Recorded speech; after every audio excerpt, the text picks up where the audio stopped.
Welcome to the channel. I am Simran Sahani और आज हम पढ़ने वाले हैं era of one party dominance chapter 2 political science की सेकंड बुक का।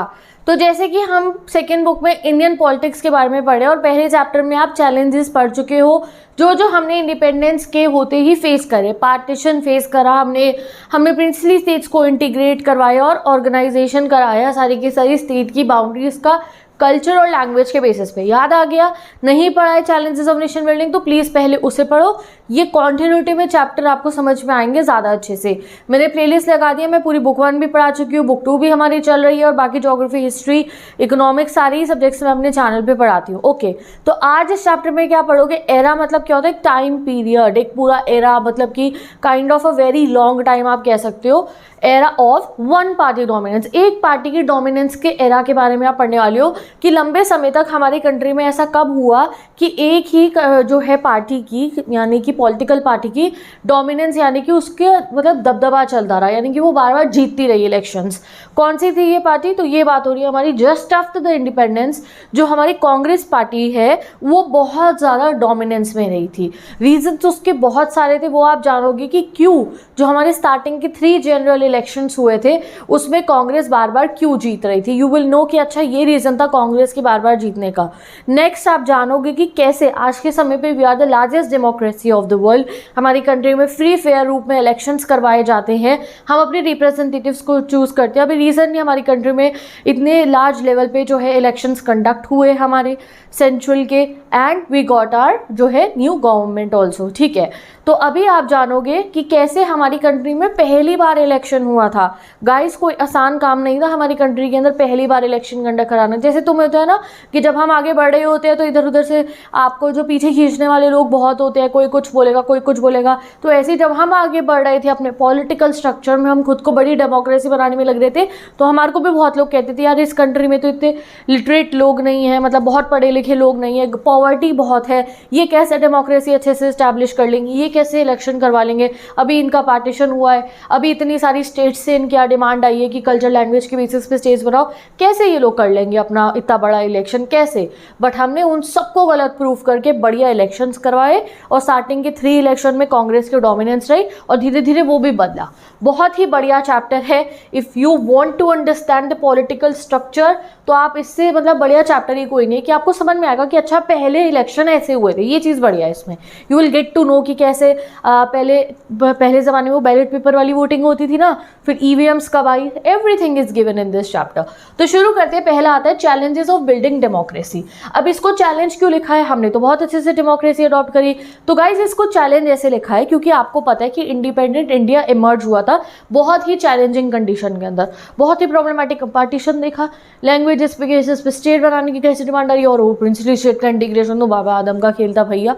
कैसे ही हमारे सरदार वल्लभ भाई पटेल जी ने एंड हमारे बाकी लीडर्स ने मिलकर कितने ही राजाओं से इंस्ट्रूमेंट ऑफ अकेशन पे साइन करा के, निज़ाम से, हैदराबाद के, और भी बहुत कुछ हुआ। उसके बाद तो हमारा नेशन में यूनिटी बनी। ठीक है, उसके बाद क्या था हमारा, इतने सारे चैलेंजेस जब हमारी कंट्री फेस कर रही थी ना, तो ग्लोबल लेवल पे जो है लोग सोचते थे कि अब ये क्या करेंगे, क्या ये डेमोक्रेसी अडॉप्ट करेंगे या अभी के लिए ये मिलिट्री रूल लगा देंगे या अभी के लिए ये कोई और टाइप की गवर्नमेंट रखेंगे। क्योंकि हमने ये चीज़ नोटिस करी थी in many post colonial nation. Post colonial nation मतलब क्या हुआ? कॉलोनीज। ऐसा नहीं था खाली ब्रिटिशर्स हम पे राज करने आए हुए थे, ये और भी बहुत जगहों पे राज करते थे। फ्रेंच ने भी कॉलोनीज बना रखी थी, पोर्चुगीज़ ने भी बना रखी थी। तो ये वो ऐसा टाइम था 1950s वाला, आप मान लो 1947 के बाद से, ठीक है, वर्ल्ड वॉर 2 के बाद वाला जो टाइम है ना उसे पोस्ट कॉलोनियल एरा कहते हैं। क्योंकि जब वर्ल्ड वॉर 2 खत्म हुआ तो उसके बाद बहुत सारे नेशंस ना आज़ाद हो रहे थे, बहुत सारी कॉलोनियाँ आज़ाद हो रही थी। तो हमने ये चीज़ नोटिस करी कि काफ़ी सारी जो हमारे आसपास में कॉलोनियलिज्म से आज़ाद हुई कंट्रीज़ थी, उनके यहाँ की जो लोग थे ना वो अपनी डेमोक्रेसी स्टैब्लिश नहीं कर रहे थे। क्यों? उन्हें लग रहा था कि अभी बहुत डिवीजन हो रहा है, बहुत कॉन्फ्लिक्ट हो रहे हैं, तो इसलिए वो लोग कोई और फॉर्म ऑफ जो है गवर्नमेंट लगा रहे थे। जैसे कि कई जगहों पे नॉमिनल डेमोक्रेसी लग रही थी। नॉमिनल डेमोक्रेसी मतलब some countries maintain the facade of democracy while real power rested with a single leader और पार्टी। नॉमिनल मतलब नाम की, नॉमिनल डेमोक्रेसी मतलब कि वो नाम की डेमोक्रेसी चल रही थी कि ऊपर से तो कह दिया डेमोक्रेसी चल रही है। हमारे आसपास में भी थे बहुत सारे ऐसे नेशन जिनका नॉमिनल डेमोक्रेसी चल रही थी। ऑन पेपर तो दिखा दिया कि हाँ हम डेमोक्रेसी चला रहे हैं, बट अंदरनेत एक ही लीडर का रूल हो रहा था, बहुत ही मतलब डिक्टेटर टाइप का, या एक ही पार्टी का हो रहा था। दूसरा वन पार्टी रूल, जैसे कि वहाँ था कहाँ पे, यूएसएसआर में। वहाँ वन पार्टी रूल था ना, वहाँ डेमोक्रेसी थोड़ी थी कि एक ही पार्टी आएगी, उसकी मर्जी, उसी के रिप्रेजेंटेटिव चेंज होंगे। तो या तो वन पार्टी रूल लगा रहे थे जो कॉलोनियलिज्म से आज़ाद हो रहे थे, या फिर वो लोग क्या लगा रहे थे, मिलिट्री रूल लगा रहे थे। जैसे आपने पाकिस्तान का पढ़ा, ठीक है, किस तरीके से बार बार मिलिट्री रूल आ रहा था, बहुत जगहों पे मिलिट्री रूल भी आ रहे थे। अब क्या किया जाए, ऐसी सिचुएशन में हमारे ऊपर भी जो है काफ़ी क्वेश्चन लगते थे कि भाई अब क्या किया जाए, इंडिया क्या पाथ को अडॉप्ट करेगा, क्या इंडिया भी इन तीनों में से किसी एक की तरफ जाएगा या इंडिया फुल फ्लेजेड डेमोक्रेसी लगाएगा, ठीक है। और जो जितनी भी नॉन डेमोक्रेटिक रिजाइम पहली बारी में स्टैब्लिश होती है ना, वो इस प्रॉमिस के साथ ही होती है कि आगे चल के कुछ समय बाद हम फिर से डेमोक्रेसी ले आएंगे, बट वो होता नहीं है। अभी भी आप अपने आसपास में ऐसे देशों से देख लोगे जहां डेमोक्रेसी को इस्टेब्लिश करने में 10-20 साल लगे, और अब भी हम देखते हैं कि यार ये परफेक्ट नहीं है। समझ रहे हो मेरी बात को? तो despite the challenges, India committed to building a democratic society has been a significant aspects of its nation building. तो बट हमारा तो इरादा पक्का था, कोई हमारा ये इरादा बदल नहीं सकता था। लोग आते थे कहते थे बहुत देर होगी डिसीजन मेकिंग के अंदर, क्या आप लोग अपनी इकोनॉमी पे आपको ध्यान देना है, पॉवर्टी एलिवेशन करना है, तो उसके लिए आपको एक स्ट्रॉन्ग गवर्नमेंट चाहिए, गवर्नमेंट का होल्ड ज़्यादा हो, आप एक वन पार्टी रूल लगा लो, ये कर सकते हो, ये कर सकते हो। बट हमारा जो है सभी का एजेंडा क्लियर था, नहीं भाई हम लगाएंगे फुल फ्लेजेड डेमोक्रेसी। तो अब डेमोक्रेसी अगर हमें लगानी है तो सबसे पहले कॉन्स्टिट्यूशन बिल्डिंग पे हमें वर्क करना था। कॉन्स्टिट्यूशन में ही तो रूल्स लॉज रेगुलेशंस लिखे जाएंगे, कैसे इलेक्शन कंडक्ट होंगे, ये सिटीजन्स के फंडामेंटल राइट्स है, दिस दैट, ठीक है। तो फिर हम अपने कॉन्स्टिट्यूशन बनाने के काम में लगे। आप 11th वाली बुक में पढ़ के आए हो that it was a very long process, इससे हमने अपनी कॉन्स्टिट्यूशन बनाई और इतनी बेहतरीन कॉन्स्टिट्यूशन हमने अपनी बनाई है, ठीक है। तो अब हम पढ़ते हैं adoption of the constitution and elections in India. तो अभी आपको समझ में आ गया, पहले वाले टॉपिक में कुछ नहीं है, पहले वाले टॉपिक में ये है कि जैसे ही हमें आज़ादी मिली तो बहुत फेस करनी पड़ी हमें डिफ़िकल्ट टाइम्स। उस डिफ़िकल्टी ऐसा नहीं है सिर्फ हमने फेस करी, आसपास में भी काफ़ी ऐसे नेशंस थे जिन्होंने, चलो हमारी जितनी तो नहीं पर काफ़ी उन्होंने भी डिफ़िकल्टी फेस करी थी। तो उन्होंने क्या करा, उन्होंने कोई और टाइप का रूल लगा लिया, डेमोक्रेसी नहीं, और क्योंकि डेमोक्रेसी कहते हैं लेट होगा काम, डेमोक्रेसी में बहुत चर्चाएं करके तुम डिसीजन पे आओगे, ये वो। तो लोग कहते थे अरे कुछ समय के लिए कोई और रूल ले और भन में लगा लेना डेमोक्रेसी। बट हमने कहा ये बात तो कभी नहीं आएगा, हम अभी डेमोक्रेसी लगाएंगे, ठीक है। तो फिर हम अपने कॉन्स्टिट्यूशन बनाने के काम में जुट जाते हैं। फाइनली हमारी कॉन्स्टिट्यूशन अडॉप्ट हो जाती है 26 नवंबर 1949 को, और जो हमारी कॉन्स्टिट्यूशन केम इनटू इफेक्ट, मतलब कि लागू होती है ये 26 जनवरी 1950 को। तभी हम 26 जनवरी को क्या मनाते हैं, अपना रिपब्लिक डे बनाते हैं। इस दिन से हमारे भारत का संविधान जो है वो लागू हो गया था, हमने जो है उसको फॉलो करना शुरू कर दिया था, ठीक है। साइनिंग डेट क्या थी, the constitution was signed on 26 जनवरी 1950। तो आप साइनिंग डेट भी याद रखो, लागू किस दिन हुआ ये पक्के से याद रखो। हमारे पास एक नया काम था, वो था इलेक्टेड गवर्नमेंट को इस्टेब्लिश करना, और इलेक्टेड गवर्नमेंट इस्टेब्लिश करने के लिए इलेक्शन कराने पड़ेंगे। तो हमने इलेक्शन कमीशन बैठाई अपनी, और उसका काम क्या था कि कंट्री में वो इलेक्शन कराएंगे। तो इलेक्शन कमीशन कब इस्टेब्लिश हुई थी, जनवरी 1950 में हुई थी। 1 मार्कर क्वेश्चन है, एग्जाम में आएगा। फर्स्ट चीफ इलेक्शन कमिश्नर हमारे बने थे सुकुमार सेन, ये भी 1 मार्कर के अंदर आएगा, ये भी आपको याद रखना है। और जब हमने सोचा कि चलो ठीक है इलेक्शन कमीशन हमारी बन गई है, तो the first general election were anticipated to take place in 1950 only. तो हमने जनवरी में स्टार्टिंग ऑफ द ईयर में बना दी थी, तो हमें लगा चलो कोई नहीं 1950 के मिड में एंड तक हमारा जो इलेक्शन हो जाएंगे 1900। बट हमारा पहला जनरल इलेक्शन बहुत बाद में हुआ था। क्यों हुआ वैसे, क्यों आपने सोचा था कि 1950 में बॉडी बनी और इसी साल में हो जाएंगे इलेक्शन? ऐसा क्या हुआ कि हमारे इलेक्शन 1952 में जाके हुए थे, आप समझ लो 1952 का जनरल इलेक्शन कहा जाता है। अब ऐसा क्या रीज़न था कि हमारे जनरल इलेक्शन कंडक्ट कराने में बहुत देरी हुई थी? तो यही आता है अब हमारा next topic, that the challenges faced by the election commission of India, या फिर डिफिकल्टीज इन आर इलेक्शन। पहला जो हमारा इलेक्शन कराना था वो काफ़ी मुश्किल काम था। क्यों था? मतलब दिक्कत ये आ रही थी कि गाइस हमारी कंट्री बहुत बड़ी थी, बहुत बड़ी कंट्री, अलग अलग यूनिटी इन डाइवर्सिटी तो हम बना चुके थे, बट हमारी कंट्री बहुत ज़्यादा बड़ी थी, बहुत सारी पॉपुलेशन थी। आज से पहले इतने लार्ज स्केल पे किसी कंट्री में इलेक्शन नहीं हुए थे। तुम कहोगे दीदी बाहर के देश वाले तो कर रहे थे, कब से डेमोक्रेसी चला रहे थे, तो उनकी पॉपुलेशन तो हमारी जितनी नहीं थी ना।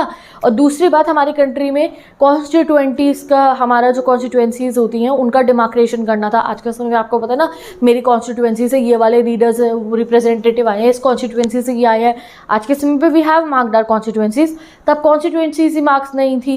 पहली बार लोगों की लिस्ट बननी थी, कौन कौन वोटिंग के लिए एलिजिबल है, ये सब चीज़ों का बहुत लंबा प्रोसीजर था। तो इस वजह से हमारे को काफ़ी लेट हो गई थी। तो चलो पढ़ लेते हैं। तो conducting free and fair election in India, इतनी वास्ट मेजॉरिटी वाले जो है जगह के अंदर वास्ट क्या कहेंगे, वास्ट पॉपुलेशन वाली जगह के अंदर जो है बहुत ही एक मेजर चैलेंज था। सबसे पहले तो डेलिमिनेशन रिक्वायरमेंट थी। डेलिमिनेशन मतलब मार्किंग करनी थी हमें अपनी कॉन्स्टिट्यूएंसीज की। कॉन्स्टिट्यूएंसीज तुम मुझे कमेंट सेक्शन में बताओगे कॉन्स्टिट्यूएंसीज की डेफिनेशन ये क्या होती है। हिंदी में पता, हिंदी में बताओ, इंग्लिश में पता, इंग्लिश में बताओ।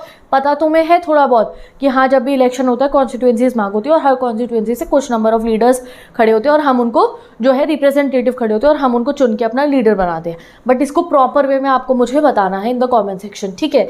फिर हमारे को सबसे पहला काम था, जैसे हमारा पूरा कंट्री का मैप है तो हमें कॉन्स्टिट्यूएंसीज मार्क करनी थी जहाँ से लीडर्स खड़े होंगे, ठीक है। फिर इलेक्टोरल रोल की प्रिपरेशन करनी थी, यानी कि कितने एलिजिबल वोटर्स हैं, और ये सबसे ज़्यादा टाइम कंज्यूमिंग काम था। जैसे तुम 12th में हो, अभी तुम थोड़े समय में एलिजिबल हो जाओगे, क्या पता आप में से काफ़ी बच्चे 18 के हो तो आप लोग एलिजिबल हो गए होगे, आपकी अभी थोड़े समय में वोटिंग आईडी आप बनवा लीजिए और आप भी अब आगे से वोट करेंगे, ठीक है।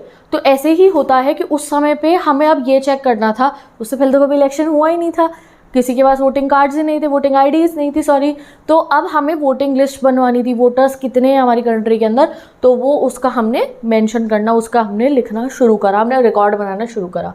अब फर्स्ट ड्राफ्ट जो गया, ड्राफ्ट मतलब क्या, पहला जो हमने अपना सेट अपना पूरा लिखा, जिसमें लिखा हमने इतने वोटर्स हैं इंडिया के अंदर, ये है, इतने हैं यूनिवर्सल एडल्ट फ्रेंचाइज के बेसिस पे, इस एज से अबव के इतने लोग हैं जो वोट कर सकते हैं हमारे, ठीक है। अब हमने जब ये बनाया तो उसमें गड़बड़ हो गई। क्या करा कि जो वाइफ का नाम था, लेडीज़ का नाम, जैसे आपकी मम्मा का नाम है, पापा है, ठीक है, घर में एक बहन भी आपकी, ठीक है, लड़कों से बात कर रही हूँ मैं, आप खुद हो लड़के हो, ठीक है। तो क्या हुआ, रैदर देन कि आपकी मम्मा का पूरा नाम लिखा जाए, जैसे आपकी मम्मा का नाम है सुमन, ठीक है, सुमन कुमार कह दो तुम, या सुमन आप कह दो कि सुमन अग्रवाल आपकी मम्मा का नाम है, तो रैदर देन लिखा जाए कि सुमन अग्रवाल, क्या लिख दिया, मिसेस अग्रवाल लिख दिया, ठीक है। या आपके पापा के नाम के आगे ही लगा के जो है मिसेस डैश अग्रवाल, समझ रहे हो। लड़की का नाम क्या लिख दिया, डॉटर ऑफ मिस्टर, आपके पापा का नाम है Sanjay, daughter of mister Sanjay, wife of mister Sanjay Agarwal, daughter of mister Sanjay Agarwal, तो लड़की का नाम लिखा ही नहीं, वाइफ का नाम लिखा ही नहीं गया। तो इससे बहुत गड़बड़ हो गई। ऐसे कैसे समझ में आ गई, इतनी सारी हमारे यहाँ पे इतने अग्रवाल से, इतने गुप्ता से, इतने सारे इतनी कास्ट हो नहीं सकता है, तो प्रॉपर नाम लिखना चाहिए ना। तो फिर हम लोगों ने ये करा, हमने दोबारा, इलेक्शन कमीशन ने कहा कि नहीं इसको हम नहीं मानेंगे, इस वाली को आप दोबारा से जो है ड्राफ्ट बनाइए। तो इसलिए फिर दोबारा ड्राफ्ट बना तो बहुत सारा टाइम कंज्यूम हो गया। अब preparation for the first general election was unprecedented, no election on this magnitude had been conducted globally. ये बात मैं बता चुकी हूँ, आज से पहले पूरे वर्ल्ड में कहीं भी इतने लेवल पे वोटिंग नहीं हुई थी। अब इंडिया पे कितने, तुम खुद देख लो कितने सारे लोग वोट डालने गए थे, तो मतलब एलिजिबल थे। तो India had 17 crore eligible voter, total में हमारे पास 17 करोड़ ऐसे लोग थे जो वोट दे सकते थे। Who needed to elect about 3200 MLAs, कितने MLAs को इलेक्ट करना था, 3200 MLAs को इलेक्ट करना था। सेंट्रल और स्टेट का इलेक्शन पहला ही इकट्ठा हुआ था, और 489 मेंबर्स ऑफ लोकसभा को हमें इलेक्ट करना था। तो 3200 MLAs स्टेट लेवल के और लोकसभा के 489 मेंबर्स हमें इलेक्ट करने थे, ठीक है जी। अब ये चैलेंज था, ये लोग कहा करते थे, हमारे लिए इतना बड़ा चैलेंज ये बना नहीं कि ओनली इस 17 करोड़ में से 15% जो पॉपुलेशन है वो लिटरेट है, यानी कि पढ़ी लिखी है। और स्पेशल वोटिंग मेथड इसलिए चाहिए कि अगर कोई लिटरेट नहीं भी है तो भी वो समझ पाए कि ये मेरी लीडर हैं और मुझे इन्हें वोट देना है। तो ऐसा ना हो कि कुछ उसमें पढ़ने की ज़रूरत हो, कोई स्पेलिंग लिखी हो, कोई कुछ हो, कुछ ऐसा तरीका हो कि इलिटरेट लोग भी जो है अपनी पर्टिकुलर जो है पॉलिटिकल पार्टी को वोट आराम से जाके दे पाए। अब ये सब काम के लिए हमें ट्रेनिंग स्टाफ की ज़रूरत थी। ओवर 3 लाख ऑफिसर्स और पोलिंग स्टाफ को ट्रेन करा गया था कि आप इस तरीके से हमारा इलेक्शन जो है वो कंडक्ट करवाओगे, ठीक है। तो इसलिए इलेक्शन को कंडक्ट करवाने में काफ़ी ये डिफ़िकल्टीज़ आपने देख ली। कॉन्स्टिट्यूएंसी लगानी थी, इलेक्टोरल रोल बनाना था, फिर वुमेन का नाम नहीं लिखा गया, दिस दैट, ये प्रॉब्लम। और इलिटरेसी बहुत थी हमारी कंट्री के अंदर उस समय पे, तो एक ऐसा मीडियम बनाना था कि इलिटरेट लोगों को भी कोई दिक्कत ना हो वोट करने में। तो ये सब हमारे सामने प्रॉब्लम थी। अब इसके ऊपर बहुत क्वेश्चंस होते थे कि ऐसी कंट्री में जहाँ इतने लिटरेट लोग ही नहीं हैं, वहाँ कैसे डेमोक्रेसी चल जाएगी, कैसे फ्री फेयर इलेक्शन कंडक्ट हो जाएगा। बहुत बातें चलती थी, ऐसा लगता था लोग जो है अलग अलग क्रिटिक्स हमारे बहुत ज़्यादा थे, ठीक है। तो the first general election was a significant test of democracy in a poor and illiterate country. ऐसे बोलते थे कि ये कितनी गरीब और इलिटरेट कंट्री के अंदर पहली बार डेमोक्रेसी का टेस्ट होने वाला है। डेमोक्रेसी अगर हम बात करें तो अभी तक सिर्फ अमीरों के वो बन रखा था कि अमीर कंट्रीज में ही डेमोक्रेसी चलती है, जैसे यूरोपियन कंट्रीज में और अमेरिका के अंदर वह जो है यूएसए के अंदर वहाँ चल रही है। और तुम्हें पता है जब हमने अपना पहला इलेक्शन करवाया तो हमने वो यूनिवर्सल एडल्ट फ्रेंचाइज पे कराया कि चाहे औरतें हों चाहे आदमी हो, वो अगर इस सर्टेन एज को पास कर रहे हैं तो वो जो है वोट डाल सकते हैं, नो मैटर उन पे प्रॉपर्टी है या नहीं, नो मैटर वो कौन से धर्म के हैं, नो मैटर वो कौन सी कास्ट के हैं। इवन यूरोप में ऐसा नहीं हुआ था। यूरोप में औरतों को काफ़ी सारी यूरोपियन कंट्रीज़ के अंदर जो वुमेन को वोटिंग राइट्स मिले थे ना, वो हमारे भी बाद में मिले थे। वुमेन वोटिंग राइट्स का ना पूरा आप आगे पढ़ोगे तो दिखाते हैं कि पूरे वर्ल्ड में कितनी औरतों ने जंग लड़ी है, कितनी जो है प्रोटेस्ट करें वोटिंग राइट्स पाने के लिए, स्पेशली यूरोप का। ऐसा नहीं हमारी कंट्रीज़ में वुमेन ने प्रोटेस्ट नहीं करा, हमारी कंट्रीज़ में भी बहुत वुमेन ने स्ट्रगल करा है, बट कंपैरेटिवली देखो तो यूरोप में तो ये अपने आप को बहुत ज़्यादा डेवलप कहते हैं, बट ये वुमेन को वोटिंग राइट नहीं दे रहे थे। इनकी काफ़ी कंट्रियों से पहले हमने अपनी वुमेन को जो है हमारे यहाँ पे हमारी सोसाइटी के अंदर वुमेन को वोटिंग राइट्स मिल गए थे, ठीक है। India's universal adult franchise was seen as a bold gamble and Indian editor called it the biggest gamble in history. तो क्रिटिक्स जैसे कोई मूवी आती है तो ये आप देखते हो कि कुछ लोग अच्छा कह रहे, कोई बुरा, ये तो हमारा इलेक्शन हो रहा था, इतना बड़ा लेवल पे हमारी गवर्नमेंट एस्टैब्लिश होनी थी, हमारी कंट्री को चलाने की बात थी। तो यहाँ पे भी कुछ क्रिटिक्स आते थे और ऐसा कहा जाता था कि ये तो बिगेस्ट गैम्बल, मतलब क्या होता है, जुआ, ये तो बहुत बड़ा जुआ खेला जा रहा है हिस्ट्री के अंदर कि भाई इतने बड़े लेवल पे आप इलेक्शंस कंडक्ट करा रहे हो, कैसी कंट्री में जहाँ पे इतने इलिटरेट लोग हैं, जहाँ पे जो है इतनी पॉवर्टी, और आपने यूनिवर्सल एडल्ट फ्रेंचाइज दे दिया है कि सबको वोटिंग राइट मिल गए हैं।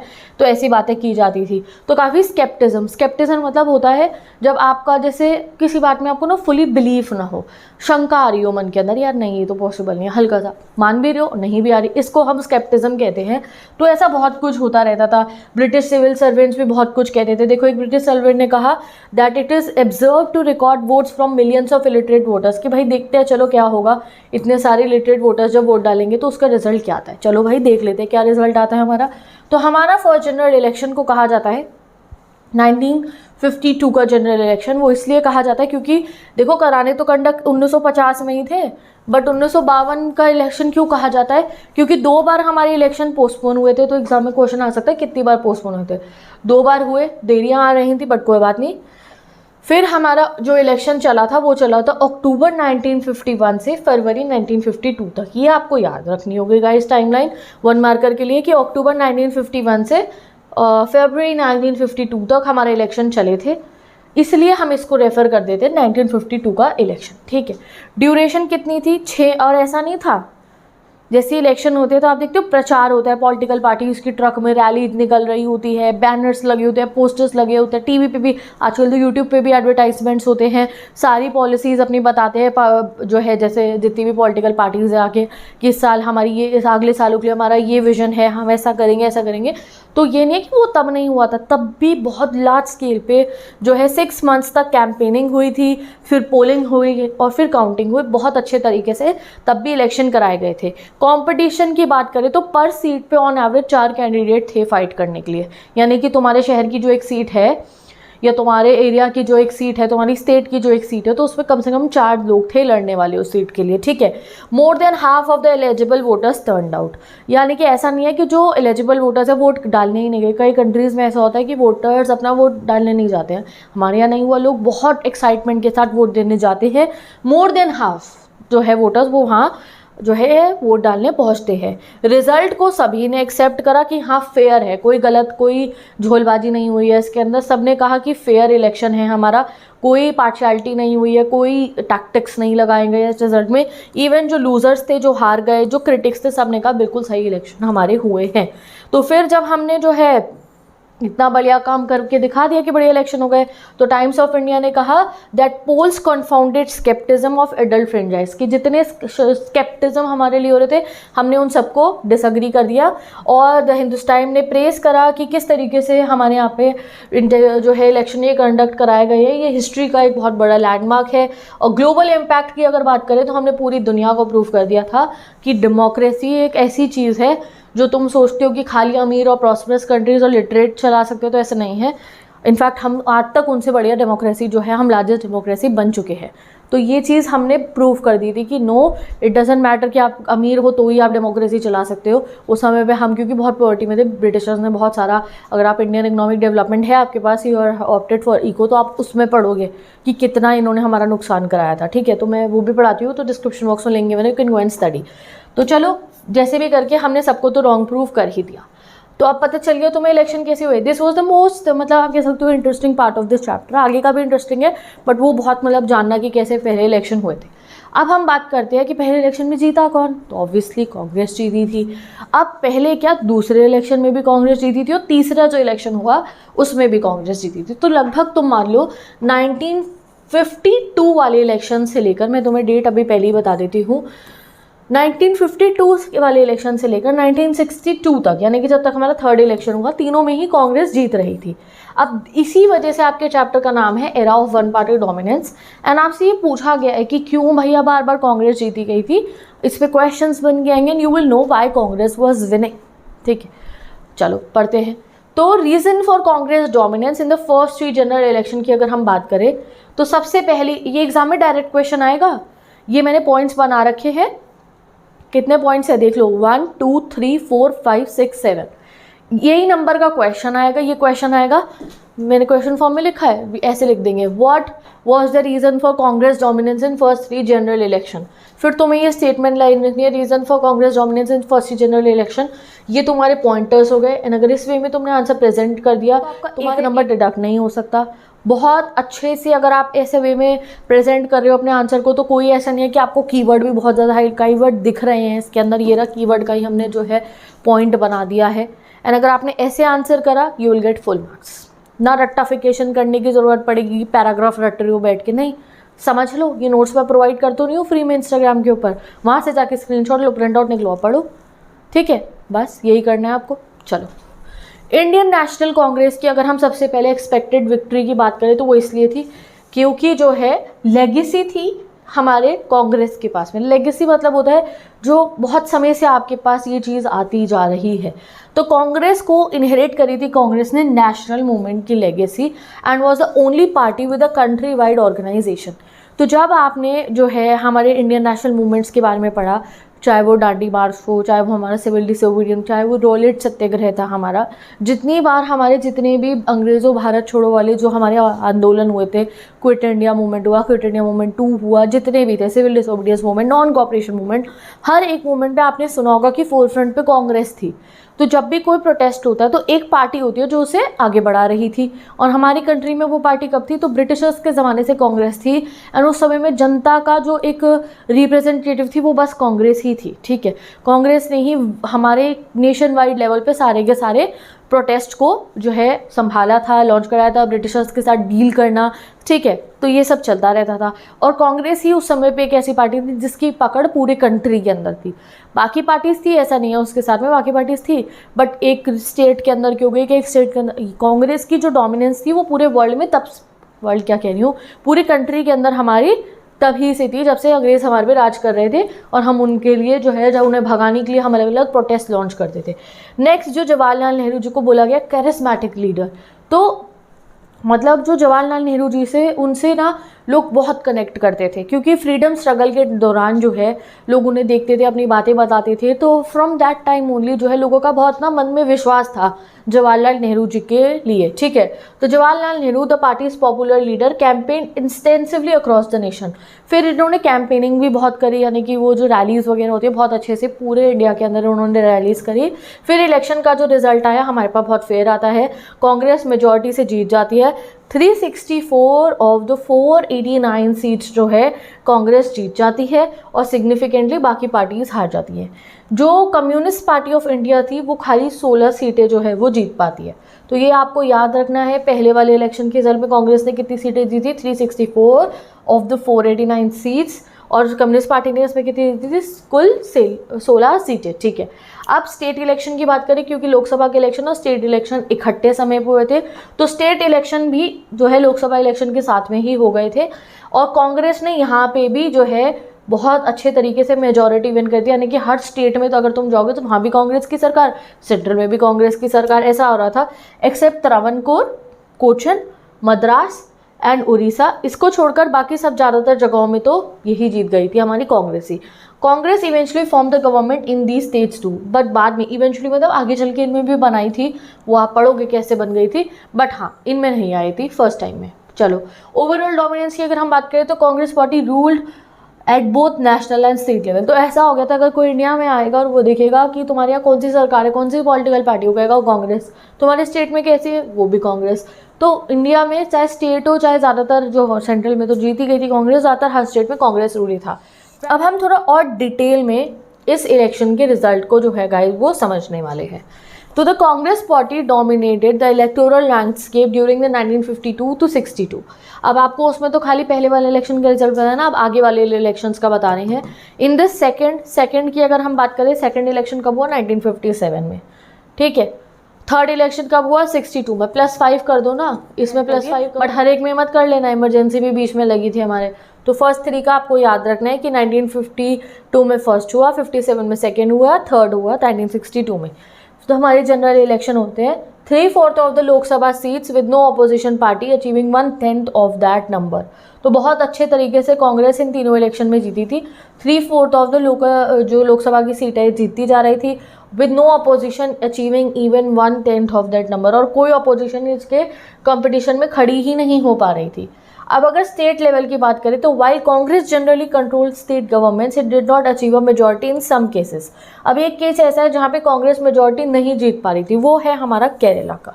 अब केरला में जो है अगर हम बात करें 1957 की, वहाँ पे कौन जीत जाता है, वहाँ पे कम्युनिस्ट पार्टी ऑफ इंडिया जो है वो जीत जाती है एंड इसकी सरकार जो है बन जाती है। चलो अब आप कम्युनिस्ट पार्टी के बारे में अगर पढ़ ही लिया है तो मैं तुम्हें कम्युनिस्ट पार्टी के बारे में पहले बता देती हूँ।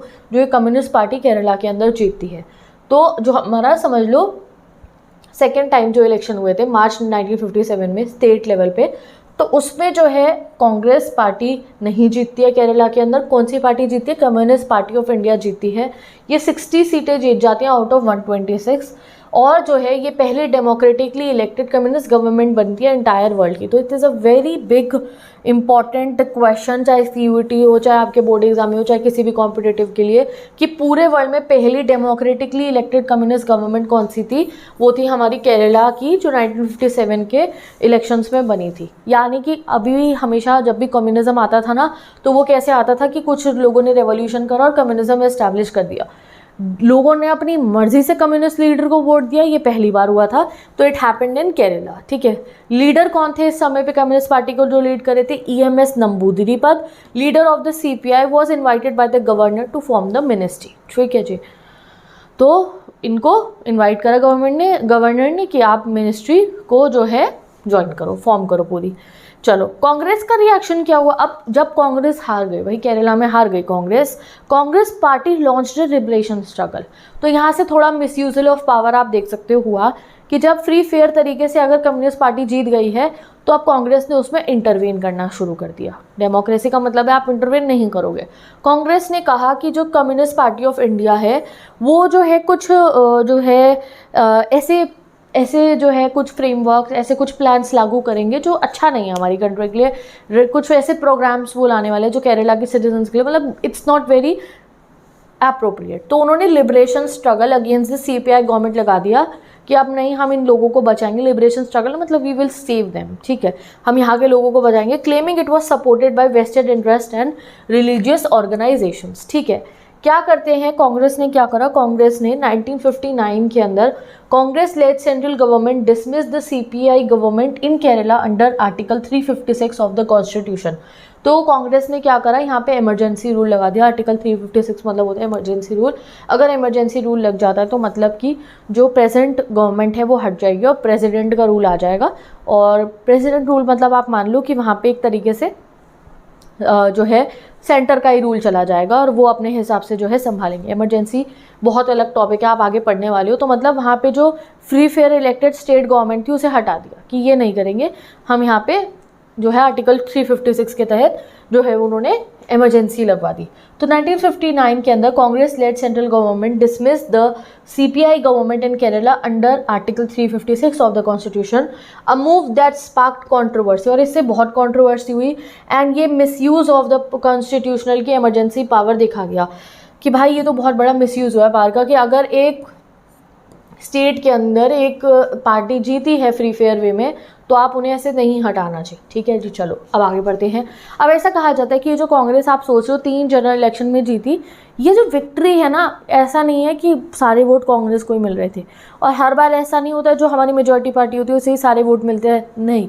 इवन ऐसा होता है कि हाफ या मानो या हाफ से थोड़ी कम पॉपुलेशन किसी और को वोट दे रही होती है, बट जो हमारा सिस्टम है हमारा इलेक्शन का, वो है हमारा first pass the post system.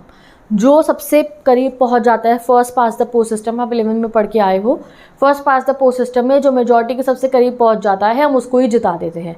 No matter दूसरे वाले पे कितने हो, तीसरे वाले पे कितने हो, जो सबसे पास पहुंचते हैं उसी को तो जिताते हैं।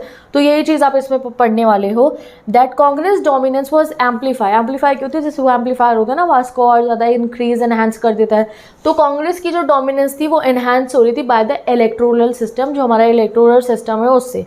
कांग्रेस 75% ऑफ द सीट जीत रही थी, बल्कि जो वोट अगर हम गिनेंगे तो कांग्रेस को सिर्फ 45% ऑफ द वोट ही मिल रहे थे, इवन 1952 के जनरल इलेक्शन से। तो आप मानो कि 1952 में जब पहली बार इलेक्शन कराया गया, तब भी ये नहीं है कि इंडिया की 100% जनता ने कांग्रेस को वोट दिया था, जवाहरलाल नेहरू जी को वोट दिया था, नहीं, सिर्फ 45% जनता ने वोट दिया था। बाकी 45 ने किसे दिया, अलग अलग पार्टियों को दिया ऑब्वियसली। तो खाली 45% के वोट देने के बावजूद 75% सीटें ये घेर लेते हैं। अब ऐसा क्या होता है, क्यों होता है, वो आगे बताऊंगी। अब आपको सोशलिस्टिक पार्टी का बता रखा है, जो हमारी एक और ऑपोजिशन एक बड़ी पार्टी थी उस समय की, सोशलिस्टिक पार्टी, इसको 10% ऑफ द वोट मिले थे। 10% ऑफ द वोट तो कोई कम नहीं होते हैं, but it won less than 3% of the seat, but 3% से भी कम सीटें इसको मिली थी। तो ऐसा क्यों है, क्योंकि हमारी कंट्री के अंदर है guys the first pass the post electoral method. ठीक है, इसमें क्या होता है, it allowing it to gain a disappropriate number of seats, non-Congress votes were split among various parties, enabling Congress to maintain a significant lead। अब क्या हो रहा था कि चलो ये 45% ने जो है वोट दे दिया हमारे कांग्रेस को, तो बचे हुए कितने हो गए, हमारे बचे कितने, बचे अभी भी 55% हमारे पास बचा हुआ है। तो इनका आपस में बटे हुए थे, यानी कि कुछ कम्युनिस्ट पार्टी को चले गए, कुछ सोशलिस्टिक पार्टी को चले गए, कुछ किसी और पार्टी को, किसी और पार्टी को, ऐसे हो रहा था। अब इसी समय पे इसलिए आप देख रहे हो कि आज के समय में हमारे अलायंस फॉर्मेशन हो, जब कभी ऐसी पार्टी की डोमिनेंस चलती है ना, तो फिर जो बाकी पार्टीज होती है कि उनके वोट ना बटे तो वो अलायंस बना लेते हैं, चाहे उनकी आइडियोलॉजी मैच भी नहीं करती, आपस में कुछ भी नहीं करता, बट वो अलायंस बना लेते हैं कि यार इसे तो हराएंगे हम, जिसकी डोमिनेंस चल रही है। तो क्या हो रहा था कि कांग्रेस को तो 45% ही वोट मिल रहे थे, बट बाकी के जो 55% वोट थे वो अलग अलग पार्टीज में बटे हुए थे।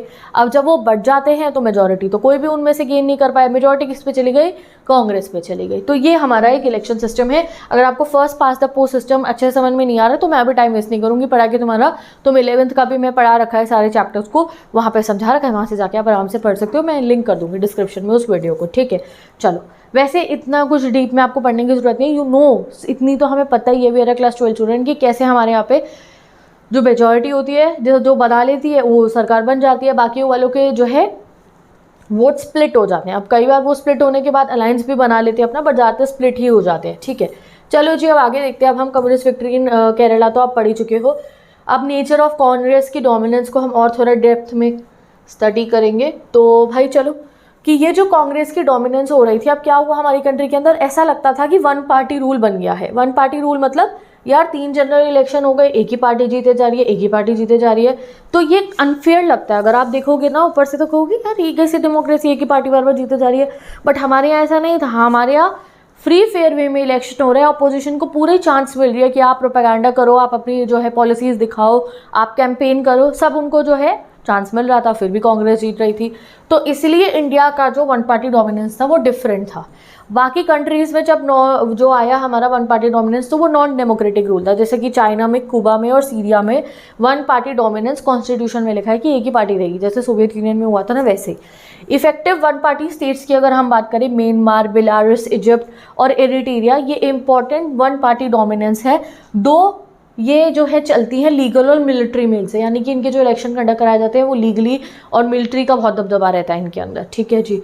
हिस्टोरिकल एग्जाम्पल अगर हम देखें तो मैक्सिको, साउथ कोरिया, ताइवान, ये भी प्रीवियसली जो है वन पार्टी डोमिनेंस अच्छी चलती थी इनके यहाँ पे। बट हमारी कंट्री के अंदर जो वन पार्टी डोमिनेंस आ रही थी वो फ्री फेयर इलेक्टेड वे में आ रही थी। हमारे यहाँ बाय पार्टी सिस्टम में नहीं था कि दो पार्टीज़ का, मल्टी पार्टी सिस्टम तब से था। मल्टीपल पार्टीज कॉन्टेस्ट कर रही थी इलेक्शन को और कॉम्पीट कर रही थी, तब भी कांग्रेस ही जीत रही थी। ये फिनोमिना जो था मिरर मतलब मैच करता है हमारा ये फिनोमिना, ऐसा ही हुआ था अफ्रीकन नेशनल कांग्रेस के साथ में साउथ अफ्रीका में अपार्थाइड के बाद में। जैसे साउथ अफ्रीका में अपार्थाइड लगा हुआ था, वहाँ पे बनी थी अफ्रीकन नेशनल कांग्रेस, 10th में 9th में हमने पढ़ा था। फिर वहाँ कौन बनते, नेल्सन मंडेला बनते हैं फर्स्ट लीडर, ठीक है। तो वहाँ पे ऐसे ही हुआ था कि जैसे इसमें नेशनल मूवमेंट के ना आप लेगेसी आ जाती है कि लोगों को उस पार्टी से कनेक्ट कर रहे हैं, यार इन्होंने आज़ादी दिलाई थी हमें, इन्होंने आज़ादी दिलाने में सबसे फोर फ्रंट पे थे, ये नहीं कि बाकी उन्होंने नहीं करा था, बट हाँ सबसे फोर फ्रंट पे जो देखता है उसी को तो वोट देते हो फिर बाद में। तो इसीलिए पहले 3 जनरल इलेक्शन थे, नेशनल मूवमेंट की लेगेसी की वजह से कांग्रेस की विक्ट्री बढ़ रही थी और जो बाकी वोट थे वो स्प्लिट हो रहे थे, ठीक है जी। चलिए अब हम पढ़ते हैं कांग्रेस पार्टी के बारे में इन डिटेल, और सिर्फ कांग्रेस ही नहीं और भी बाकी पार्टीज़ के बारे में ना आपकी इस बुक में बता रखा है। एंड में मैंने टेबल बना दिया, तुम्हें बहुत दिक्कत होती है लास्ट 5 ईयर से मैं देख रही हूँ बच्चों को इस वाले टॉपिक में लगता है दीदी लर्न नहीं करना, समझना है। मैंने आपकी बार टेबल बना दिया है, मैं आपको पढ़ा दूंगी, आपको इंस्टाग्राम नोट्स में ये टेबल्स मिल जाएंगे। पार्टीज़ के स्वतंत्रता पार्टी, कम्युनिस्ट पार्टी और भारतीय जनता संघ सबके मैंने टेबल्स बना दिए हैं, वहाँ से आपको उसको लर्न करने में आसान हो जाएगा क्योंकि वहाँ थोड़ा बहुत लर्निंग पोर्शन है। चलो अब हम पढ़ेंगे what are the roots of Congress success.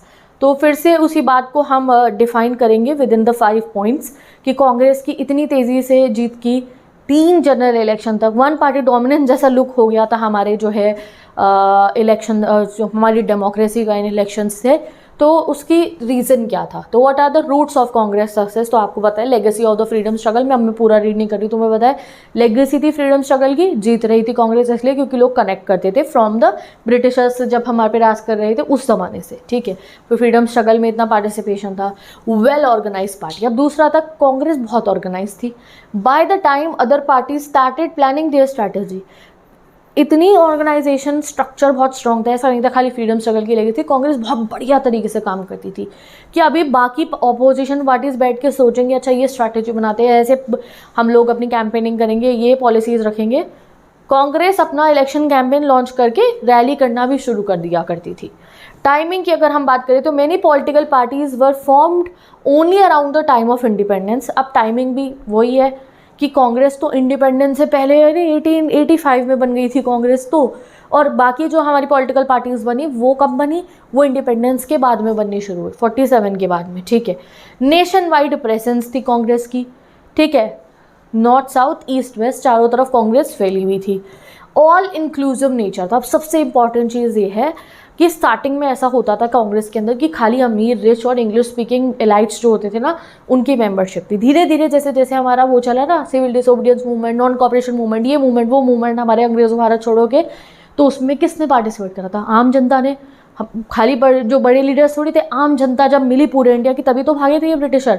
तो जब मिले प्रॉपर आप बोलो कि कॉमन मैन जब इन स्ट्रगल्स में पार्टिसिपेट करे थे तो हर पूरे हमारे कंट्री के अंदर कांग्रेस उसको चला रही थी, फोर फ्रंट पे थी। तो इसलिए हर एक एरिया से इंडिया का, चाहे नॉर्थ पार्ट हो, साउथ पार्ट हो, रिच लोग हो, इंडस्ट्रियलिस्ट हो, नॉन जो है एग्रीकल्चर वर्कर्स हो, फैक्ट्री वर्कर्स कह लो आप, जो बड़े बड़े ज़मींदार पीजेंट्स मान लो, या टेनेंट हो गए जो फार्मर जो किराए की ज़मीनों पे काम करते हैं, या लैंडलेस लेबरर मान लो आप, हर एक जना वो कांग्रेस से कनेक्ट करता था और कांग्रेस सभी के हित को दिखाया करती थी। तो इसलिए कांग्रेस को बहुत सपोर्ट मिला। कॉन्ट्रीब्यूटिंग फैक्टर्स अगर हम देखें तो all these elements help to solidify the Congress dominance in the Indian politics. तो कांग्रेस अट्रैक्ट करता था डाइवर्स रेंज ऑफ सपोर्टर को, कोई अमीर है, मिडिल क्लास है, लोअर मिडिल क्लास है, पुअर है, सबकी ही पॉलिसीज़ को कांग्रेस फोर फ्रंट पे दिखा रहा था तो सब उसको वोट किया करते थे। तो ये हो गया इसका आंसर। अब आते हैं हम अपने लास्ट टॉपिक पे इस चैप्टर के, Congress as a social and ideological coalition. Last नहीं है, सेकंड लास्ट है, बट हाँ मतलब एक तरीके से खत्म ही होने वाले। तो सबसे पहले बात करते हैं कांग्रेस बनी कब थी। इस पे क्वेश्चन आएगा एग्जाम में कि कांग्रेस को सोशल एंड आइडियोलॉजिकल कोलिशन बोला जाता है, वो क्यों बोला जाता है ये बताओ। कोलिशन मतलब क्या हुआ, एक टाइप का ग्रुप। तो कांग्रेस को सोशल यानी कि अलग अलग सोसाइटी के अलग अलग बिलीव्स को दिखा रहा है, और आइडियोलॉजिकल की अलग अलग आइडियोलॉजी, जैसे आप कम्युनिज्म सुनते हो, कैपिटलिज्म सुनते हो, सोशलिज्म सुनते हो, तो कांग्रेस में ऐसा नहीं था कि कांग्रेस की खाली एक ही आइडियोलॉजी थी, बहुत सारी आइडियोलॉजीज कांग्रेस की पार्टी के अंदर ही आती थी, चाहे लेफ्ट विंग हो चाहे राइट विंग हो, तो एक सोशल और आइडियोलॉजिकल कॉलिशन की तरह था ये। तो अब पढ़ते हैं कि कैसे कांग्रेस इवॉल्व होता है, बना कब था, कैसे कैसे कैसे ये एक सोशल और आइडियोलॉजिकल जो है एक कॉलिशन बन गया। ठीक है, तो सबसे पहले बात करें तो कांग्रेस शुरू हुआ था as a pressure group for newly educated professional and commercial classes dominated by English speaking upper caste and upper middle class and urban elite. Pressure group की तरह फॉर्म हुआ था, 1885 में ही हो गया, ब्रिटिशर रूल के दौरान हुआ था कि उनके ऊपर प्रेशर बना पाए। कौन प्रेशर बना पाए? एजुकेटेड लोग, प्रोफेशनल लोग, commercial classes, rich English speaking जो एलाइट अमीर तबके के लोग थे, उन्होंने ये बनाया था। ठीक है, चलो अब धीरे धीरे ये एक मास मूवमेंट में ट्रांसफॉर्म हो जाता है 20th सेंचुरी में। 20th सेंचुरी मतलब 1900 वाला पीरियड, जब हमारे सारे जो है मेजर नेशनल मूवमेंट्स लॉन्च हुए थे, ठीक है, फ्रीडम स्ट्रगल के, तो इस समय पे ये एक मास मूवमेंट में इवॉल्व हो गया। चाहे रॉलेट सत्याग्रह हो, चाहे हमारा नॉन कॉपरेशन 1 हो, 2 हो, चाहे सिविल डिसोबीडियंस मूवमेंट हो, चाहे हमारा जो है आगे क्विट इंडिया मूवमेंट हो, सब में कांग्रेस फोर्थ फ्रंट पे रहता था। कांग्रेस सभी प्रोटेस्ट को मास लेवल पे ऑर्गेनाइज करवाया करता था। Each civil disobedience movement broadened its social base, तो जितना जितना एक एक सिविल डिसोबीडियंस मूवमेंट हमारा बढ़ता रहा, उसका सोशल बेस यानी कि ज़्यादा लोग कांग्रेस से कनेक्ट करने लग गए। हर लोग जो है, जैसे वुमेन का पार्टिसिपेशन हुआ, फिर वर्कर्स का पार्टिसिपेशन हुआ, एग्रीकल्चर लेबरर्स का पार्टिसिपेशन हुआ हमारे फ्रीडम स्ट्रगल में। तो जो जो फ्रीडम स्ट्रगल में आया वो कांग्रेस से कनेक्ट किया। ठीक है, इंक्लूसिविटी एंड कॉन्ट्रडिक्टरी इंटरेस्ट। अब कांग्रेस की ये थी कि कांग्रेस डाइवर्स जो है अलग अलग लोग थे, उनकी जो व्यू पॉइंट था उसको पूरा कर देता था। जैसे आप मानो पीजेंट्स और इंडस्ट्रियलिस्ट, पीजेंट और इंडस्ट्रियलिस्ट की कोई मांग है, कांग्रेस उसे भी फ्रंट पे रख रहा था। कांग्रेस की आइडियोलॉजी में इनकी मांगें भी हाईलाइट थी। अर्बन ड्वेलर्स और विलेजर की बात करो, शहरी लोग, गांव के लोग, उनकी भी थी। अगर हम वर्कर्स की और ओनर्स की बात करें तो वर्कर्स और ओनर का ना कॉन्ट्रडिक्शन रहता है। वर्कर कहते हैं अच्छी सैलरी दो, वेजेस दो, अच्छी वर्किंग कंडीशन दो। ओनर कहता है मेरा इतना प्रॉफिट हो नहीं रहा, ये अच्छा काम नहीं कर रहे, मेरे को प्रॉफिट नहीं होता, इनकी प्रोडक्टिविटी नहीं है, मेरे को इतने टैक्सेस भरने, मैं थोड़ी कम वेज दूंगा। तो हमेशा ओनर के और वर्कर के, जैसे इंडस्ट्री का कोई ओनर है और उसका जो वर्कर है, उनके बीच में टसल रहेगी, प्रॉब्लम रहेगी। बट कांग्रेस का क्या था, वो वर्कर का भी हित रख रहा था, सामने इंडस्ट्रियलिस्ट का भी रख रहा था। तो इसलिए सब जाके कांग्रेस में शामिल हो जाते थे, उसको वोट भी देते थे और उनसे कनेक्ट भी करते थे। डिफरेंट क्लासेस एंड कास्ट भी अलग अलग हमारी कंट्री के, और क्लासेस सभी कांग्रेस से कनेक्ट कर रही थी। ठीक है, next, initially led by upper caste. पहले तो कांग्रेस खाली अपर कास्ट रिच प्रोफेशनल्स ही चला रहे थे। Later on agriculture based rulers हो, यानी कि जो लोकल रूलर्स होते हैं ना, जैसे आपने पोती श्रीरामुलु के बारे में पढ़ा विशालांध्र मूवमेंट में, आपने जो है अलग अलग लीडर्स के बारे में पढ़ा कि जो लोकल लेवल पे भी जो लीडर्स थे वो भी अब कांग्रेस को ज्वाइन कर रहे थे। इसीलिए social coalition by independence, by the time of independence Congress एक रेनबो कोलिशन बन गया था। अलग अलग हमारी कंट्री की डाइवर्सिटी हो, वो सब कांग्रेस में की आइडियोलॉजी के अंदर ही आ रही थी। कोई भी क्लास हो, कास्ट हो, रिलीजन हो, लैंग्वेज हो, various social and economic interest Congress present कर रहा था। इसलिए कांग्रेस इवॉल्व हो गया ना सोशल एंड आइडियोलॉजिकल जो है कोलिशन। चलो, अब इस चीज़ को कहते हैं फैक्शन, कि भाई देखो, जैसे मैं कह रही हूँ कम्युनिज्म और कैपिटलिज्म बिल्कुल दो अलग बिलीव्स हैं। कैपिटलिज्म वाले क्या कहते हैं कि प्राइवेट इकोनॉमी हम रखें, प्राइवेट इंडिविजुअल्स जो है ओन करें चीज़ों को, स्टेट का रोल काफ़ी जो है मिनिमम हो, ये कैपिटलिज्म है। और सोशलिज्म चलो कह लेते हैं, सोशलिज्म कांग्रेस में बहुत ज़्यादा था, कम्युनिज्म भी था, सोशलिज्म बहुत ही ज़्यादा था। सोशलिज्म वाले क्या कहते हैं कि नहीं, गवर्नमेंट का बहुत रोल होना चाहिए जो है किसके अंदर, जो है पॉलिसीज़ बनाने के अंदर, डिसीजन मेकिंग के अंदर गवर्नमेंट को बहुत ज़्यादा जो है गवर्नमेंट का रोल होना चाहिए। ठीक है, और गवर्नमेंट को काफ़ी सारे इंडस्ट्रीज़ वगैरह को ओन करना चाहिए, प्राइवेट प्रॉपर्टी हो बट गवर्नमेंट का ज़्यादा रोल होना चाहिए, सोशलिज्म वाले ये कहते हैं। तो ये कितनी दो अलग विचारधाराएं हैं। कोल्ड वॉर हो गया था इसके ऊपर, कैपिटलिज्म कम्युनिज्म के बीच में। यूएसए कह रहा कैपिटलिज्म अच्छा, वो कह रहा कम्युनिज्म अच्छा, यूएसएसआर, तो उसमें तो कोल्ड वॉर तक चला था। बट कांग्रेस का ऐसा सीन नहीं था। यहाँ कम्युनिज्म और कैपिटलिज्म दोनों कांग्रेस के अंदर ही रह के लड़ रहे थे आपस में, और रहते ही कांग्रेस पार्टी के अंडर में ही थे। तो इसको हम कहते हैं फैक्शंस। जैसे कि मैंने कहा कि हमारा एक ग्रुप है, फैक्शंस की पहले डेफिनेशन मान लो, क्या होती है समझ लो फिर बताती हूँ। A faction is a smaller organised group within a larger entity often with distinct beliefs and goals. It may hold a different view from the main group but operates within the broader framework. अब ये group A है, मैंने कहा ये एक group है, but ये जो ग्रुप के अंदर मैंने कहा 100 लोग हैं इस ग्रुप के अंदर, बट ये 100 में क्या है, ये 100 इकट्ठी जो है बिलीफ एंड प्रैक्टिसेस इनकी नहीं है. 25 लोगों की बिलीफ अलग है, 25 की अलग है, 25 की अलग है, 25 की अलग है. ठीक है, टोटल तो 100 लोग हो गए, बट इनकी जो विचारधाराएं हैं वो सबकी अलग है. ये कहता है कैपिटलिज्म अच्छा है, ठीक है, ये कह रहा है कम्युनिज्म अच्छा है, ये कह रहा है सोशलिज्म अच्छा है, ये कह रहा है कि नहीं मिक्स्ड इकोनॉमी सही है, कि मिक्स्ड बेसिस पे चलो. ये जो है आप कहो कि फार्मर्स का उनका इंटरेस्ट लगा रहा है, जो और इंडस्ट्रियलिस्ट का इंटरेस्ट दिखा रहा है, ये खाली पुअर पीपल के लिए वर्क करना चाह रहा है ज़्यादा, ये कह रहा है कि अरे दोनों चीज़ों को बैलेंस करके चलो. तो इन चारों के व्यूज़ कितने कॉन्ट्रोडिक्टरी हैं. चाहे तो ये अलग चले जाएँ, कैपिटलिज्म वाले अलग चलो यार हम तुम्हारे ग्रुप में नहीं रह रहे, हम अपना अलग ग्रुप बना लेते हैं. कम्युनिज्म वाले अलग चल जाए, नहीं मुझे तुमसे नहीं बन रही मेरी तुम लोगों से, मैं अलग ग्रुप बना रहा हूँ. बट कांग्रेस में ये नहीं कर रहे थे. चाहे चारों की आपस में बिल्कुल ही आमने सामने की टक्कर हो कि नहीं यार मुझे तुम्हारी आइडियोलॉजी नहीं पसंद, मुझे तुम्हारी आइडियोलॉजी नहीं पसंद, बट चारों के चारों रहेंगे इसी ग्रुप के अंदर. तो इस ग्रुप का नाम तुम दे दो कांग्रेस. ऐसा सिस्टम चल रहा था कांग्रेस के अंदर. क्यों? कांग्रेस के अंदर ही रह के कॉम्पीट कर रहे हैं. इन चारों के ही जो है अपने रिप्रेजेंटेटिव इलेक्शन में खड़े हुए हैं. अब लोगों को पसंद आ रही है कम्युनिज्म वाले की बात तो वो उसे वोट रखेंगे, अगर लोगों को कैपिटलिज्म की बात पसंद आ रही है कैपिटलिज्म को वोट देंगे, राइट विंग अच्छा लग रहा है राइट को देंगे, लेफ्ट अच्छा लग रहा है लेफ्ट को देंगे.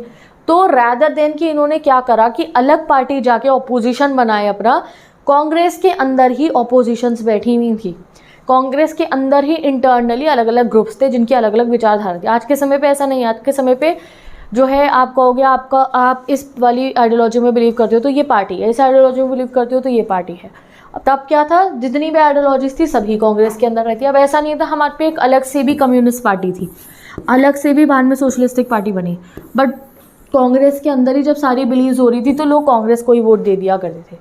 तो इसलिए कांग्रेस एक जो है फैक्शंस अपने अंदर चला था. ये चीज़ को ना कि 25-25 का तुमने ग्रुप बना रखा है, सब अलग अलग आइडियोलॉजीज एक ही ग्रुप के अंदर चल रही हैं, तो उसको कहते हैं फैक्शंस. कांग्रेस में ढेर सारे फैक्शंस थे और इन्हीं फैक्शंस की वजह से कांग्रेस बार बार जीत रहा था.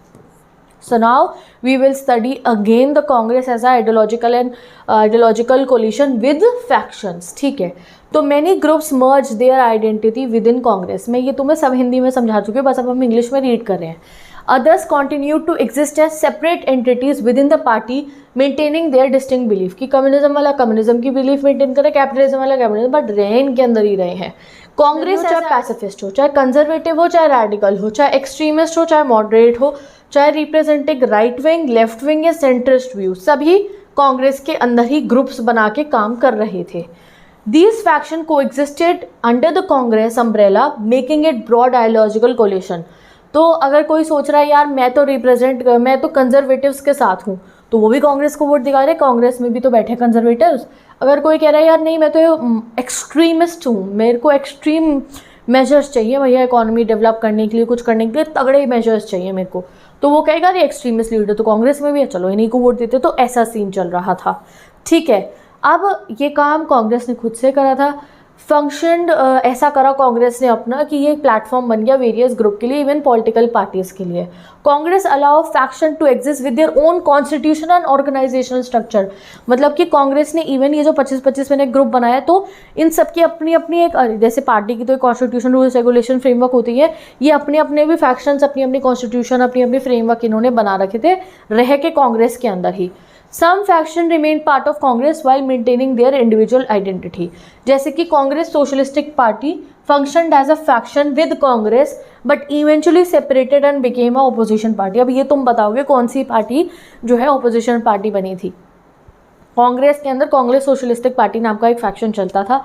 बाद में ये अलग हो गए थे, इनके 2 लीडर्स भी थे, बुक में नाम गिवन है, ये आप बताओगे, ये क्वेश्चन है. ठीक है, अब हैंडलिंग फैक्शनलिज्म की बात करो तो despite factions differences in method policies and ideologies, Congress was able to contain internal conflict. अब ऐसा नहीं आपस में लड़ेंगे नहीं, ये 25-25 में बता रही हूँ, ऐसे तो बहुत ज़्यादा थे. अगर आप कंट्री लेवल पे देखो तो आपस में भिड़ेंगे तो है ही, प्रॉब्लम तो क्रिएट होगी, लड़ाई तो होगी, मुद्दे तो होंगे, आर्ग्यूमेंट तो होगी, बट जो भी होता था कॉन्फ्लिक्ट को हैंडल कर लेता था कांग्रेस. ठीक है, it build consensus among its various faction allowing for cooperation within the broader framework. इसी वजह से जो है हमारा कांग्रेस जीत रहा था. Some factions like the Congress Socialistic Party later broke away to form independent political party, वही जो कह रही हूँ मैं तुम्हें बतानी है, contributing to the formation of opposition in post independent India। फिर धीरे धीरे ऐसा हुआ जब हमें आज़ादी मिल गई उसके बाद में जो है कुछ ऐसे फैक्शंस ने जाके अपनी पार्टी बना ली। ठीक है, मैनेजमेंट ऑफ फैक्शन। अब देखो जब आपके ग्रुप, आपके अंदर इतने सारे ग्रुप है, आपके मेन ग्रुप के अंदर इतने सारे लोग हैं, वो आपस में लड़ेंगे भी, आपस में जो है प्रॉब्लम भी क्रिएट करेंगे, एक दूसरे की बात भी नहीं मानेंगे, तो आप कैसे अपनी पार्टी को स्ट्रॉन्ग रख सकते हो जब आपके अंदर खुद में इतनी यूनिटी नहीं है। तो वो होता था tolerance and management of faction थे। तो कांग्रेस ने इस चीज़ को अपनी जो है पॉजिटिव साइड बनाई, इस चीज़ को अपनी कमी, इस चीज़ को अपनी वीकनेस या अपनी नेगेटिव साइड नहीं बनने दी कि मेरे ग्रुप के अंदर ही यूनिटी नहीं है, मेरे ग्रुप के अंदर ही 4-5 लोगों की क्या 50 लोगों की अलग अलग धारणाएं हैं। रैदर देन कि उन्होंने इस चीज़ को एक वीकनेस की तरह लिया, उन्होंने इसी चीज़ को एक स्ट्रेंथ में कन्वर्ट कर दिया। जितने भी फैक्शन होते थे उनको टॉलरेट और मैनेज करा जाता था, यानी कि मैनेजमेंट अच्छा था, ये सोचा जाता था कि बिगड़ लेवल पे हमारी पार्टी जीतेगी चाहे वोट किसी को भी जा रहे हो। ठीक है, और एंड में टॉलरेंस करा जाता था कि कई बार ऐसा नहीं था कि फिर ये ग्रुप्स आपस में बहुत लड़ते थे, एक दूसरे की बात मान ही लिया करते थे, टॉलरेट करते थे एक दूसरे को। तो Congress accommodated wide range of views ensuring balance and inclusiveness, it avoided extreme position and struck a balance on almost all issue. कोई भी अगर डिस्कशन होता था कांग्रेस के अंदर तो एक्सट्रीम बन जाए कोई भी लीडर्स की, नहीं हम तो ये बात नहीं मानेंगे, ऐसा नहीं होता था, ये बैलेंस बिठा लिया करते थे अपना। The coalition approach allowed Congress to include opposition view points within the own programme. तो इसलिए ओपोजिशन को बहुत हरा दिया करते थे ये कि ओपोजिशन चाह रहा है यार मैं तो इन लोगों को सपोर्ट करूंगा, तो वो उस वाले सपोर्टर्स के जो ग्रुप है वो कांग्रेस में ऑलरेडी होता था। This made difficult for opposition party to stand out. अब ऑपोजिशन पार्टी स्टैंड करना ही मुश्किल होता था। अगर एक ऑपोजिशन लीडर आया वो सोच रहा है यार मैं तो फार्मर्स के हित के लिए लड़ूंगा, तो कांग्रेस में भी बतेरे बैठे फार्मर्स के हित के लिए लड़ने के लिए, तो कुछ फार्मर्स उनको ही वोट देंगे, तो इसलिए परेशान हो जाता था ऑपोजिशन में कौन सा मुद्दा उठाऊं जो कांग्रेस में नहीं है। Next, tolerance of internal conflict. अब इतने तुम प्रॉब्लम अपने यहाँ पे ग्रुपिज्म होगा तो लड़ाई तो होगी, बट इंटरनल डिफरेंसेस को कांग्रेस टॉलरेट कर लेता था। Congress tolerated internal differences and factions, leaders and group with varying ideologies and ambitions were accommodated rather than excluded. ये सोचना यार ये तो मेरी सोच नहीं मिल रही, इस आदमी से इस बाहर निकालो पार्टी से, ये नहीं, उनको चलो ठीक है आप चलो हम बैठ के बातचीत करते हैं, डिस्कशन करते हैं, इस टाइप से होता था। फैक्शन वेदर आइडियोलॉजिकल हो, पर्सनल एम्बिशन पे आपस में मतलब चाहे राइवलरी पे फैक्शन बना हुआ हो, ये रेगुलर फीचर बन गया था कांग्रेस का। Internal factionalism was viewed as a strength, इसको स्ट्रेंथ की तरह देखा जाता था। Keeping leaders and group within the party rather than pushing them to form a opposition. मतलब कि उस नेशनल मूवमेंट के दौरान हमारे कोई मतलब हम बोलते तो Veer Singh Jawaharlal Nehru ji and so 3 to 4 names we are taking, but ऐसा नहीं था। लाल बहादुर शास्त्री जी और भी पता नहीं कितने कितने बड़े बड़े और कितने ही लीडर्स थे हमारे पास में, तो ठीक है, तो सबका तो हम नाम नहीं लेते हैं, इतने बहुत बड़े बड़े लीडर्स थे। तो कांग्रेस का ये लगता था यार ये सब बड़े बड़े लीडर्स अगर जाके अपनी पार्टी बनाएंगे तो ऑब्वियसली उन्हें तो वोट आएगा ही, फिर और स्प्लिट होगा वोट, तो वो रैदर देन कि वो अलग अपनी पार्टी जाके बनाते थे, सारे बड़े बड़े दिग्गज लीडर कांग्रेस के अंदर ही रह के कॉम्पीट कर लिया करते थे। ठीक है, many states unit of Congress were composed of several faction. तो आपने देखा ना कि जो ये स्टेट इलेक्शन भी कांग्रेस जीत गई थी हर जगह पे, तो हैरानी सी होती है, तो वो इसलिए जीती थी कि अलग अलग फैक्शंस स्टेट लेवल पे आप देखते हो ना अलग अलग पार्टियां जीतती है। आज के समय पे क्यों जीती है? हर स्टेट की डिमांड अलग है, तो उस समय में हर डिमांड भी कांग्रेस के अंदर बैठी हुई थी फैक्शंस के रूप में। तो this made Congress appear as a grand centrist party allowing political competition to occur within the party. तो कांग्रेस के एक अंदर ही इलेक्शन चल रहे होते, तो तुम समझो। ठीक है, ऑपोजिशन पार्टीज कई बार फैक्शन को इन्फ्लुएंस करती थी, बट इतना ज़्यादा कुछ हो नहीं पाता था। इसी चीज़ को हम कांग्रेस सिस्टम कहा हमने। Due to dominance of faction within the Congress the party acted both as ruling entity and opposition. तो कांग्रेस खुद के अंदर रूलर तो थी ही और अपने ही ऑपोजिशन खुद बनी पड़ी थी। The unique setup led to the description of early Indian politics as the Congress system. इसीलिए इसी वजह से 3 जनरल इलेक्शन में कांग्रेस जीती, चाहे स्टेट हो या ज़्यादातर हमारे बड़े लेवल पे लोकसभा लेवल पे तो जीती, स्टेट में भी काफ़ी जीती, और इस वजह से हमने इस पीरियड को कहा कांग्रेस सिस्टम। ओके, अब आता है last topic, emergence of opposition parties in early Indian democracy. अब अगर कांग्रेस में फैक्शंस थे इसका मतलब ये मत सोचो ऑपोजिशन थे ही नहीं हमारे यहाँ। No, there were many opposition parties in our country. ठीक है, तो India had various opposition parties by 1952 contributing to a vibrant political landscape. तो ये जो बाहर के लोग बोलते रहते थे ना इंडिया में डेमोक्रेसी नहीं चलेगी, भाई हमारे यहाँ इतनी पॉलिटिकल पार्टीज है, तुम्हारी तरह थोड़ी one party by party system लगा के बैठे हम। फ्री फेयर इलेक्शन हमारे यहाँ पे हुए तो हमने सबको रॉन्ग प्रूफ कर दिया था। लिमिटेड इन्फ्लुएंस थी, ऐसा नहीं था कि बहुत ज़्यादा इन्फ्लुएंस कर पा रही थी अपोजिशन पार्टीज, बट थी तो सही ना। This party achieve only minimal representation in Lok Sabha and state assembly. जैसे आपने देखा 16 सीटें जीती थी खाली एक पार्टी, अभी हमने पढ़ा था ऊपर, ठीक है। अकाउंटेबिलिटी बहुत, अपोजिशन पार्टी का काम क्या, अकाउंटेबल होना। आपका इलेक्शन फेयर ही तभी है जब ज़्यादा पार्टीज उसमें जो है वो पार्टिसिपेट कर रही है। तो और अपोजिशन पार्टी का आपको रोल पता है क्या होता है कि अगर जो रूलिंग पार्टी है वो कुछ गलत पॉलिसी बना रही है, वो वहाँ पे करप्शन हो रहा है, कुछ हो रहा है, तो अपोजिशन आके हमें बताती है, जनता की डिमांड को सामने रखती है, रूलिंग पार्टी को क्वेश्चन करती है कि आप ये सही नहीं कर रहे हो। अगर स्ट्रॉन्ग अपोजिशन ही नहीं होगा तो वो डेमोक्रेसी के लिए गलत है। तो अकाउंटेबल रोल अपोजिशन पार्टीज ने प्रोवाइड करा, फीडबैक देते थे वो क्रिटिकल कांग्रेस को कि कांग्रेस ये गलत कर रहा है, ये वो। तो इससे हमारी कंट्री का जो रूलिंग पार्टी थी उसे चेक, यानी कि उसकी पावर को लिमिट होती थी वो।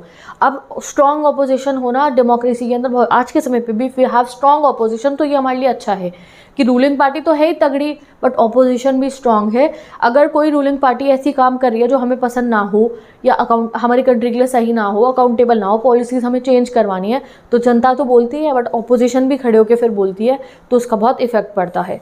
लीडरशिप डेवलपमेंट की बात करें, they nurtured future leaders crucial for India's political evolution.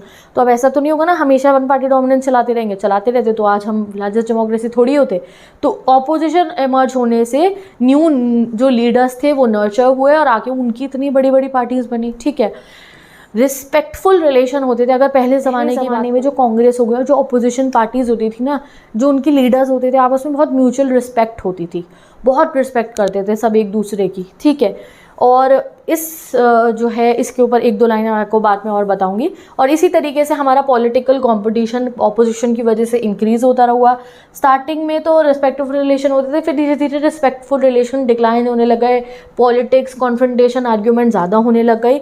But ये जो इंक्लूसिव नेचर था कांग्रेस का, फैक्शन वाला, इसी की वजह से कांग्रेस स्टेबल और डेमोक्रेटिक पॉलिटिकल एनवायरनमेंट बना पाए, ठीक है जी।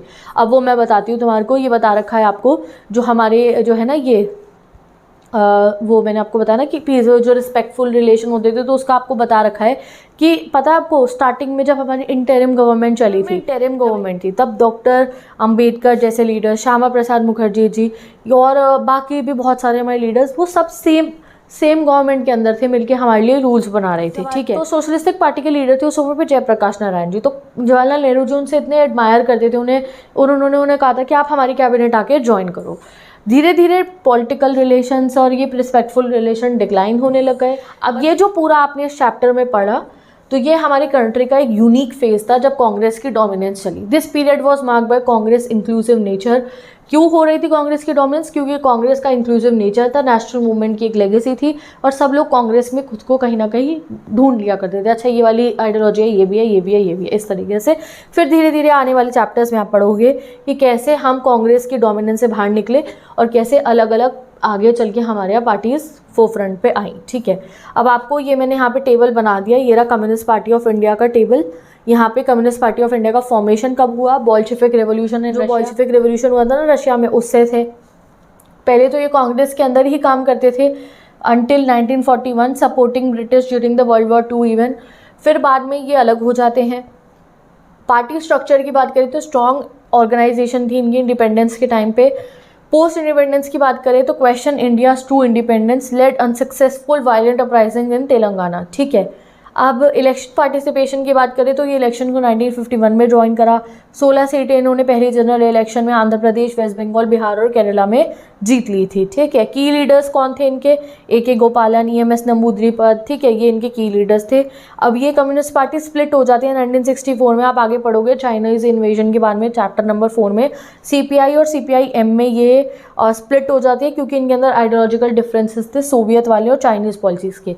तो ये लाइन याद रखना, 4th चैप्टर में बताऊंगी इसके स्प्लिट का कि क्यों हुआ था इनका स्प्लिट, ठीक है जी। तो ये हो गया हमारा टेबल। फिर ये टेबल मैंने यहाँ पे आपका नेक्स्ट भारतीय जनसंघ का भी बना रखा है, ठीक है।